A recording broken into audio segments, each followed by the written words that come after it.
You'll hear it in every single color theory video. You can't mix complementary colors or you'll get mud. Well, I think that mud can be beautiful, especially in the autumn. Let me show you. First, a quick review of basic color theory. Primary colors. We all know that yellow and blue make green, yellow and red make orange, and blue and red make purple.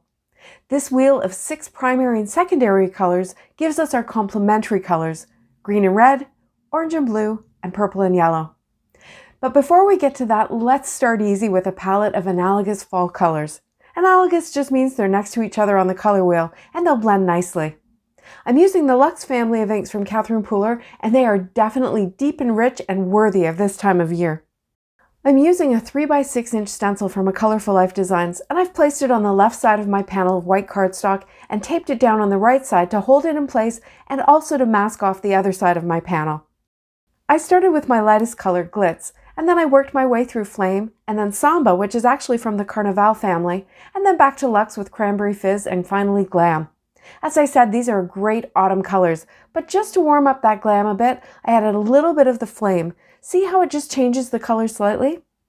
I shifted the stencil over to the right, lined it up to make the pattern look continuous, and then I blended the same colors down the panel.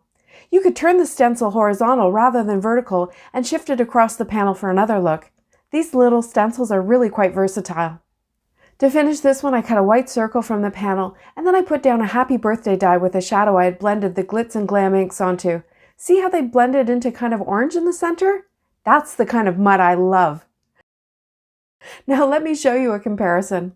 I've got another 3x6 inch stencil from A Colorful Life Designs. This one's a Christmas tree.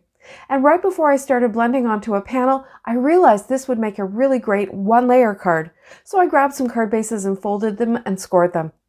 Now it's really important for me to make sure that my work surface stays clean so I don't end up with unintentional ink blending on the back of the card.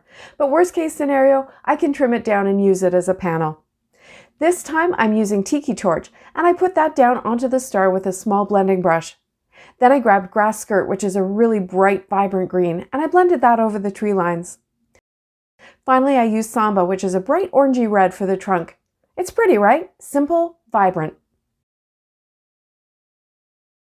Now let's try it again. Same 3 colors, but this time with some strategic color mixing to get a completely different look. I put Tiki Torch on the star again, and this time I added a little Samba to one side to blend to create some orange. Grass Skirt on the tree lines again, but now I'm going back in with the Tiki Torch. This will give me a much warmer color of green. Then I put Samba onto the trunk, and I went over it with the Grass Skirt. This will give me a nice deep brown. Now these colors will dry back a little, but with the same 3 colors, I've created 2 completely different looks. One bright and vibrant, and the other one more rustic and warm. To create matching sentiments, I cut 2 Merry Christmas die cuts, and I pressed Samba ink onto both of them. Then I took that Grass Skirt ink and I pressed it over just one of them to create the deep brown. It looks really black right now because it's quite wet, but here's how it dried. Same card, same colors, but they're quite different. I added some gold watercolor splatter all over for some sparkle. I started to wonder if different sets of complementary colors would make different colors of brown when they're mixed. So next I tried orange and blue with yet another 3x6 inch stencil. This time I taped it right down the center of my card before blending my ink through. And as always, when I'm blending 2 colors, I start from the left and I put down Orange Twist, which was my first color, very heavy on the edge, and then I lightened up as I blended it to about 2/3 of the panel. I went over it a few times to get the paper really saturated because that's how the inks meet and get friendly. Then I flipped my surface and I did the same with the second color. I came in from the left and I lightened the pressure as I moved towards the other end. Now this blended brown definitely has a greenish tinge to it because, as we know, blue and yellow make green, and orange really just is yellow with some red in it. I decided to blend the same colors of ink all over the panel to create a more intensely colored card, and I just followed the same steps over the larger area.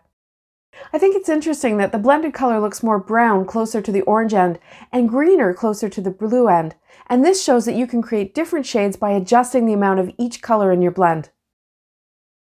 To finish this one, I added a very simple negative die cut Happy Birthday from Sizzix. Now here's another panel I did with Glitz and Glam, another pair of complementary colors, and another stencil. This time I masked the edges of my panel so that when I removed the stencil and blended more ink, I still had white strips down each side. I love the kind of spicy terracotta brown these two colors created when they blended.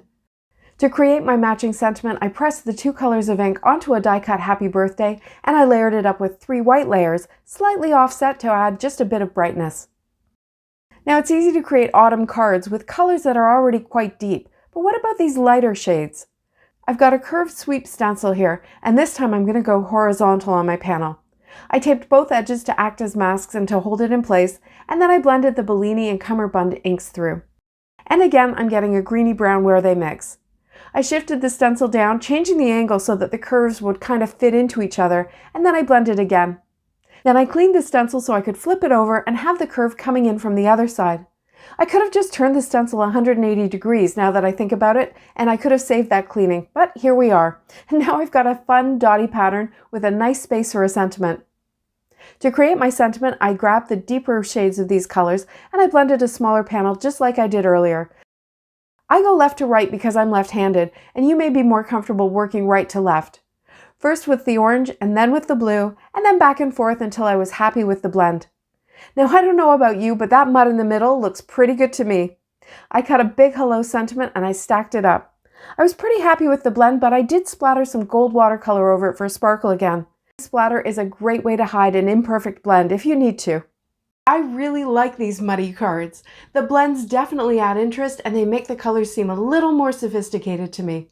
What do you think? Is this something you would try? Thanks so much for watching. See you next time.